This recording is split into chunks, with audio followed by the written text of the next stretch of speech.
Kätte on jõudnud arhitektuurisaate Majad ajas teise hooaja eelviimane saade.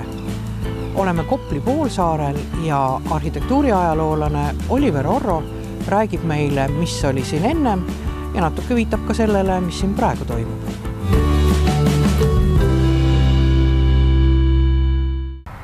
Vene-Balti laevatehas, nagu ka teised siis Kopli suured nõndanimetatud Vene tehased, on asutatud Vene tsaaririigi sõjaliste tellimuste täitmiseks pisut enam kui 100 aastat tagasi. Enne esimest maailmasõda, kui Venemaa siis, nagu kogu muugi Euroopa, hakkas valmistuma võimalikuks sõjaliseks konfliktiks ja tegema suuri sõjalisi investeeringuid, siis see tõi Tallinna ka suured uued laevaehitusettevõtted ja Kopli poolsaare siis ühele kaldale praeguse Paljassaare kanti ja sealt edasi siis Miinisadama poole hakati rajama ka suurt uut sõjasadamat, mida küll kunagi päris valmis ei saadud esialgu kavandatud kujul. Aga tegelikult selline linnalik asustus tekkis ka Koplis suuresti just seoses nende laevatehaste rajamisega ja laevatehaste juurde rajatud tehase asulatega. Nii et tegelikult kogu Kopli maastikupilt ja asustuspilt siis 100 aastat tagasi muutus tohutult kiiresti. Ja nende muudatuste jälgi või siis seda tulemust, milliseks see Kopli siis toona planeeriti, siis näeme me siiamaani. Loomulikult on juurde tulnud hiljem palju erinevaid kihistusi, küll Eesti Vabariigi esimesel iseseisvusperioodil ja eriti Nõukogude ajal siia Koplisse, aga hästi tugevasti siiski see ilme, mille Kopli siis sai esimese maailmasõja eel, esimese maailmasõja ajal, mõjutab seni ajani seda üldmuljet, mille siis me saame, kui me Koplisse jalutama tuleme. Ja Kopli on olnud muidugi Tallinna üks sotsiaalselt ja ruumiliselt kõige probleemsemaid piirkondi, aga loodame, et ka see on nüüd muutumas ja ka Tallinna linn on nüüd üsna palju teinud selle heaks, et elu Koplis võiks ka hakata rohkem ülejäänud Tallinna ja ülejäänud Eestiga jälle ühes rütmis käima ja praegu on Kopli trammiliin meil ju remondis ja siis ka Kopli liinidele on nüüd leitud pärast pikki otsinguid ja ka ebaõnnestunud katseid lõpuks siis erainvestor, kes on hakanud seal majadega tegelema. Nii et loodame, et sellest väga halvast ja osalt ka teenimatult halvast mainest, mis Koplil on olnud, see piirkond vähehaaval hakkab ka üle saama.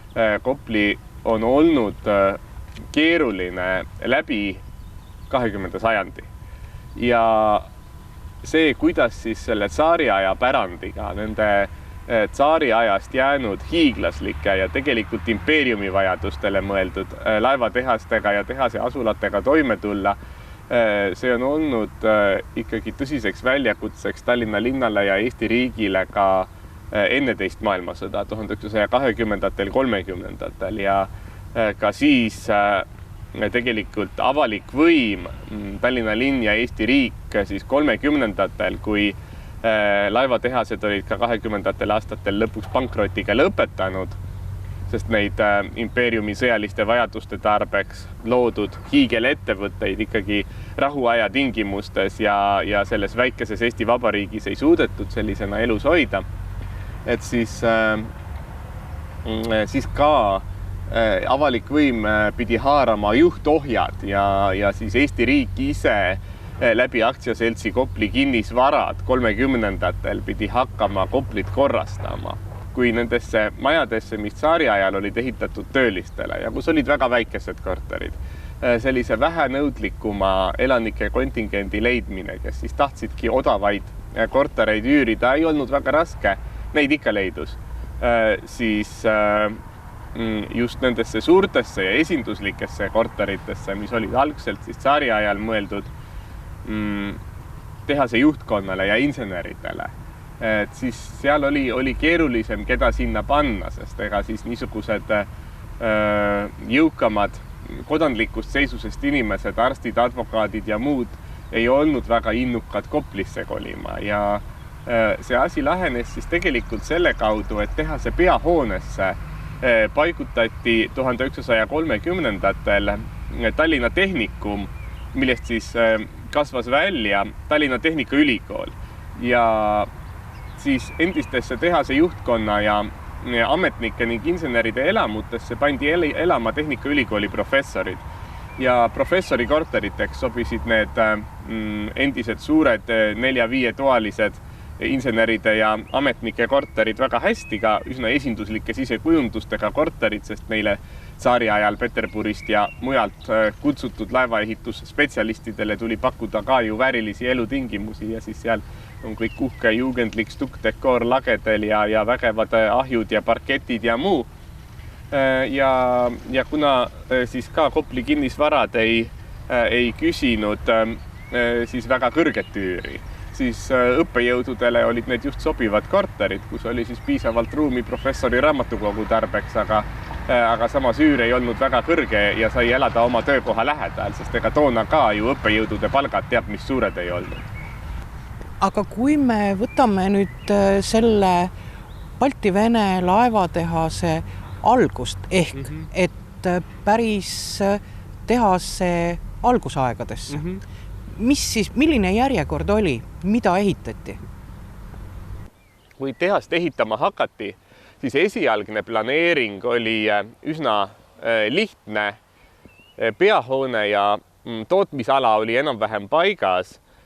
See Vene ühing, selle nimi siis seal ka veel mitu korda muutus, aga põhimõtteliselt oli tegemist tegelikult Prantsuse kapitaliga, siis nii-öelda väliskapitalil rajatud eraaktsiaseltsiga, mis oli küll siis mõeldud suurte riiklike tellimuste täitmiseks ja rajati riigipoolsete finantsgarantiidega, aga ta oli ikkagi erakapitalil põhinev äriühing, siis nõndanimetatud Vene ühing siis rajas Kopli poolsaare tippu selle tehase ala, ta sai Tallinna linnalt selle maa ja päris poolsaare tippu pandi siis, kus siis oli 3 küljes meri, siis see tootmisala koos siis laevaehitusplatsiga ja siis see peahoone pidi eraldama tootmisala ja selle juurde käivad tehase asulat. Ja esialgne planeering oli üsna lihtne, siis maja ees, selle peahoone ees pidid lihtsalt reas 2 pool keskset tänavat paiknema siis elamud ja avalikud hooned, mis olid siis vajalikud ka selle tehase asula teenindamiseks.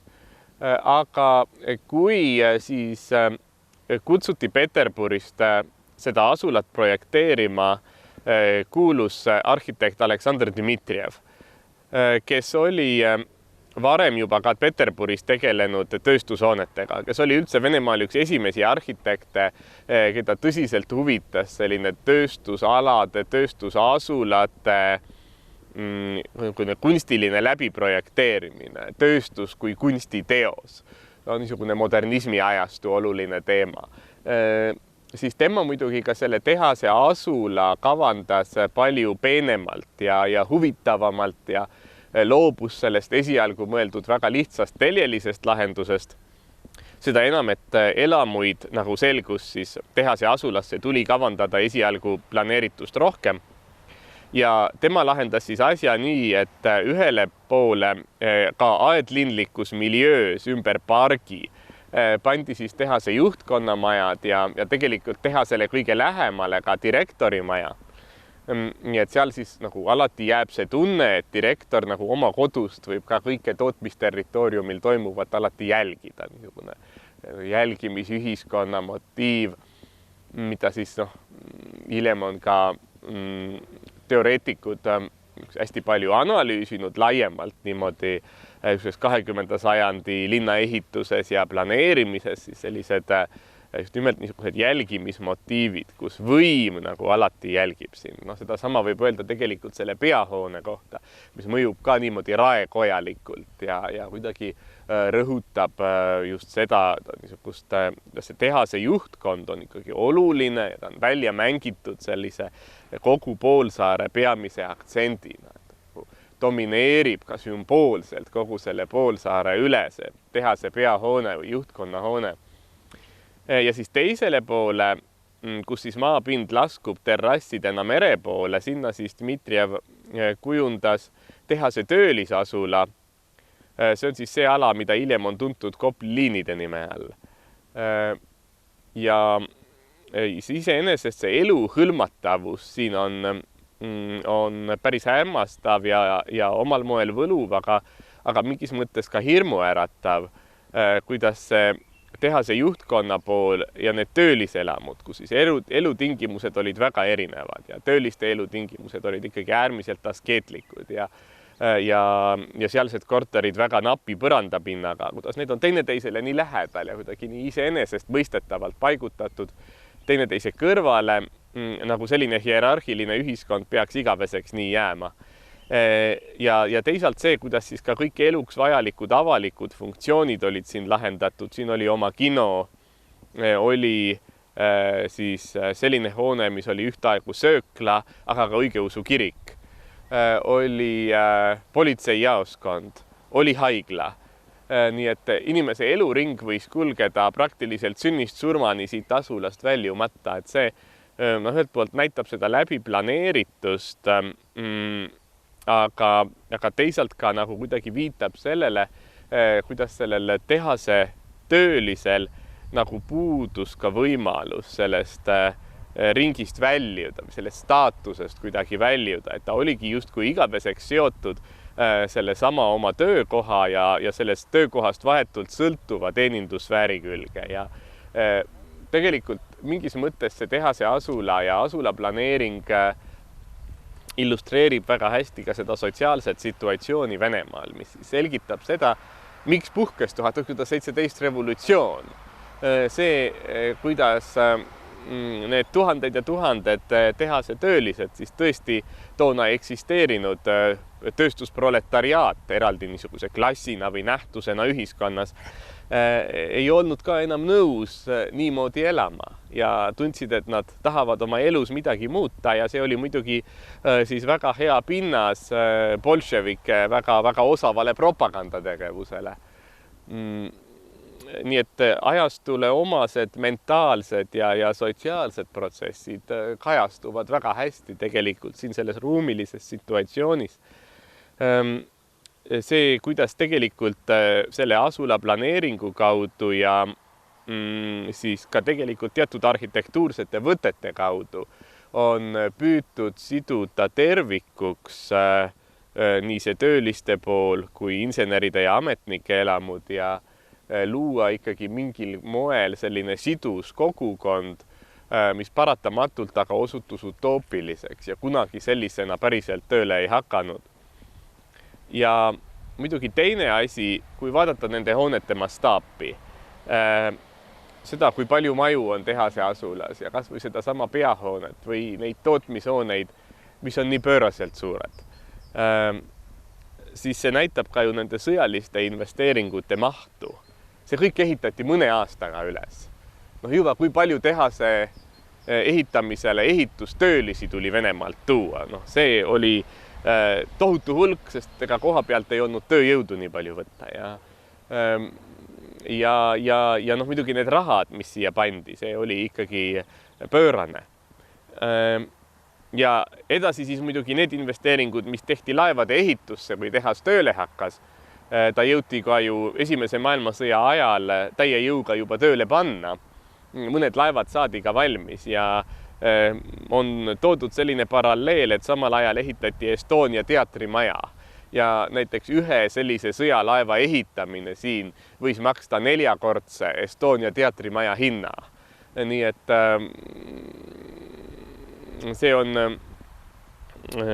see on ikkagi meeletu, mis rahad läksid tsaaririigil neisse sõjalistesse ettevalmistustesse ja see on ka siis üheks põhjuseks, mis kurnas tsaaririigi majanduse välja ja viis mingis mõttes selle riigi hukule. See paljude teiste põhjuste kõrval muidugi, aga see agressiivne välispoliitika ja see tohutu sõjaliste investeeringute maht, mis siis võttis ära tähelepanu ja ka majandusliku ressursi teistelt elualadelt. Et see on ka nagu siin väga hästi kajastub nende hoonete mastaabis ja selles ehitusprotsessi kiiruses, et siis selles mõttes ta on ka ajastu poliitilistele protsessidele kõige laiemas mõttes väga huvitav illustratsioon. See suure ajaloo puudutus ongi võib-olla see, mis teeb Kopli nii põnevaks.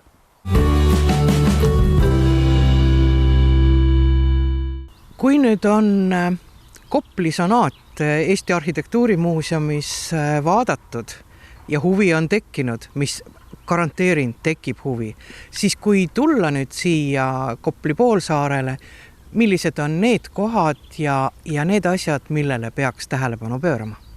Koplis siis on 20. sajandi jooksul ja eriti 20. sajandi teisel poolel asjad kujunenud nii, et nende algselt siis ühe tervikplaneeringu osadeks olnud tehase asula ja tehase siis tootmisala käekäigud on täielikult lahknenud ja praegu on siis nii, et tehase tootmisala on avalikkusele suletud, sinna iseseisvalt minna ei saa ja sinna siis vaatama ka, kuidas tänapäeval seal ka endist viisi laevu remonditakse ja ehitatakse ja mis on vanadest tootmishoonetest saanud, on meil plaanis küll näituse lahtioleku ajal korraldada mõned ekskursioonid, aga need on siis eelregistreerimisega ja nende kohta saab infot Arhitektuurimuuseumist. Sinna iseseisvalt ei saa jalutama minna.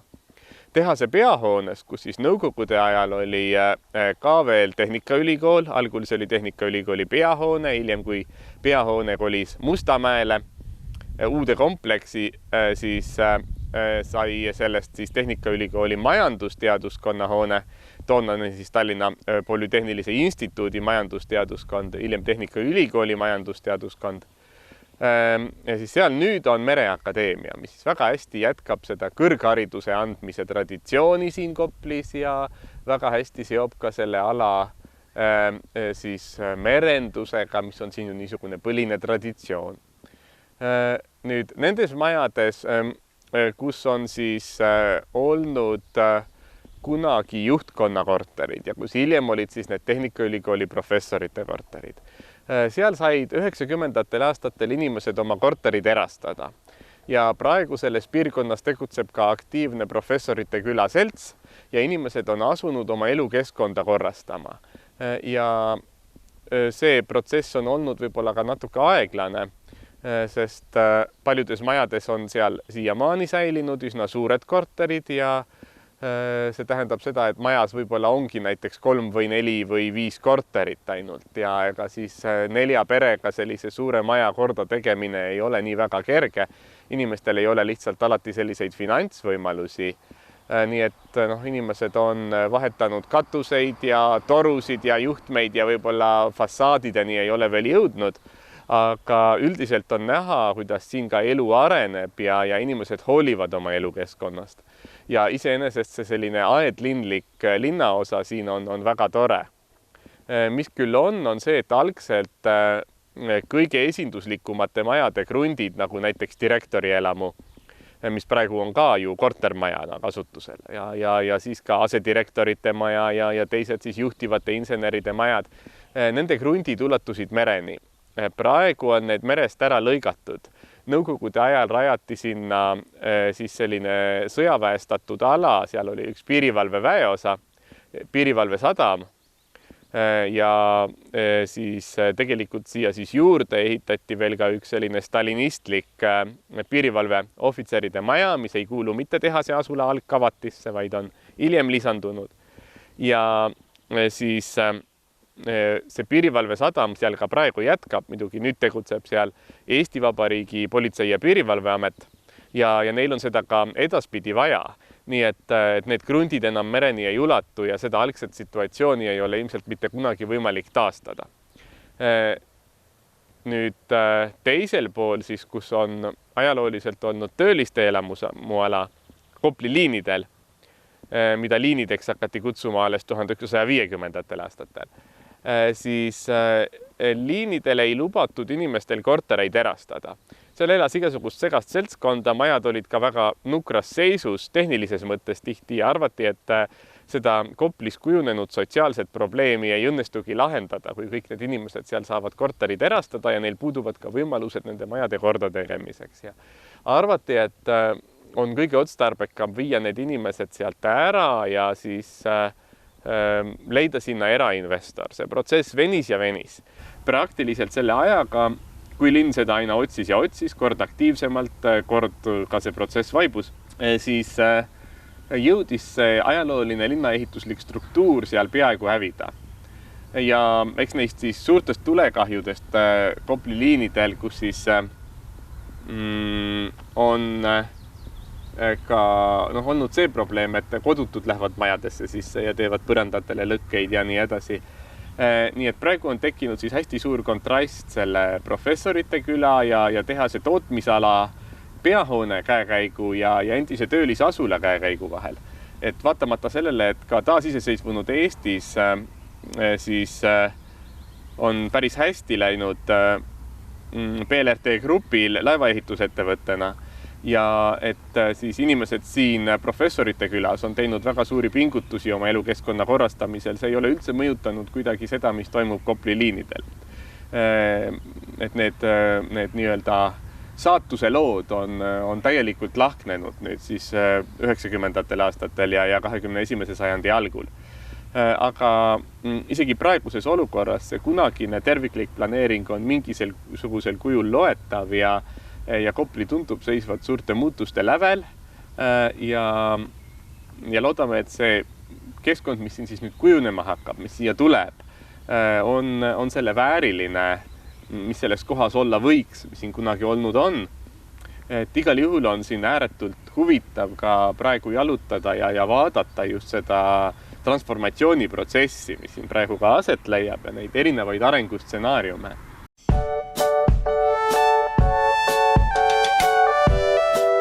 Veel üks väga huvitav maja on ka Kopli rahvamaja, mis siis ei kuulu ka mitte tehase asula Alkavatisse, vaid on 30ndatel aastatel juurde projekteeritud. Algselt siis töölisasula poolel paiknenud söökla kirik, mis oli ühtlasi veel ka rahvamaja. See põles juba 30ndatel maha ja siis otsustati ehitada eraldi rahvamaja ja eraldi õigeusu kirik. Ja selle rahvamaja kavandas siis arhitekt Elmar Lohk.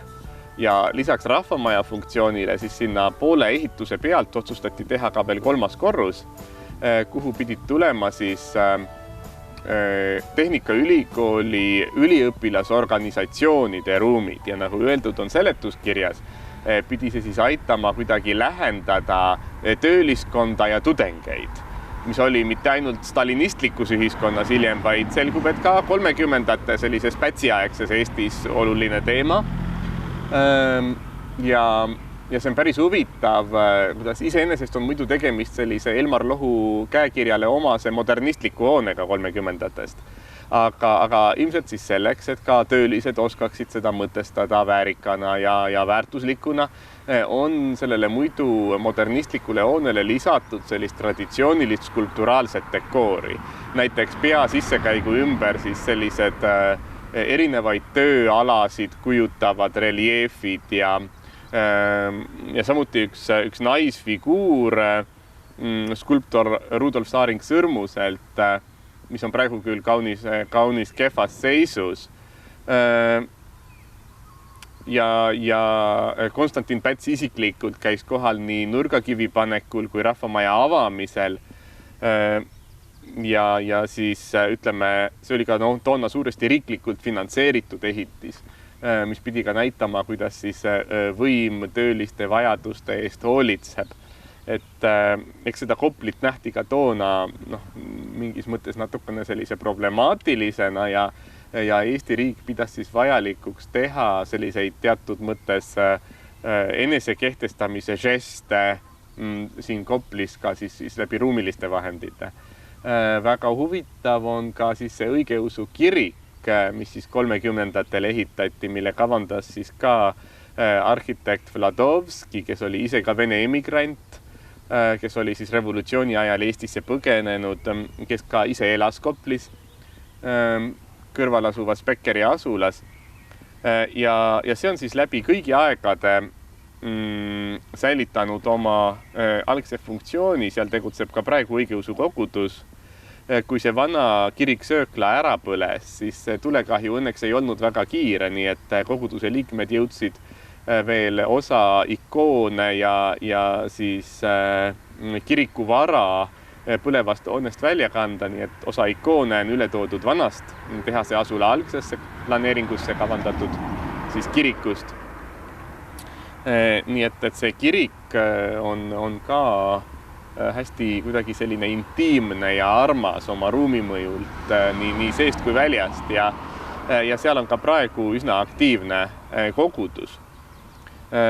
Ja tehase endises haiglas tegutseb nüüd selline ettevõte või niisugune loomeettevõtete klaster nagu Signature House, kus siis on fotograafide, disainerite sellised stuudiod kokku koondatud, aga siis korraldatakse ka mitmesuguseid diskussiooniõhtuid, kultuuriüritusi ja nii edasi. Ja sinna siis hoovi peale nõukogude ajal ehitatud Kaarhallis tegutseb nüüd üks töökoda, kus muuhulgas restaureeritakse vanu autosid, nii et väga põnevaid selliseid uunikummudeleid võib vahel ka Kopli tänavatel sõitmas näha, mis siis on seal töökojas uuele elule putitatud. Nii et elu siin Koplis areneb ja just ka mitmesuguseid selliseid loometegevusi on siia viimasel ajal püütud tuua.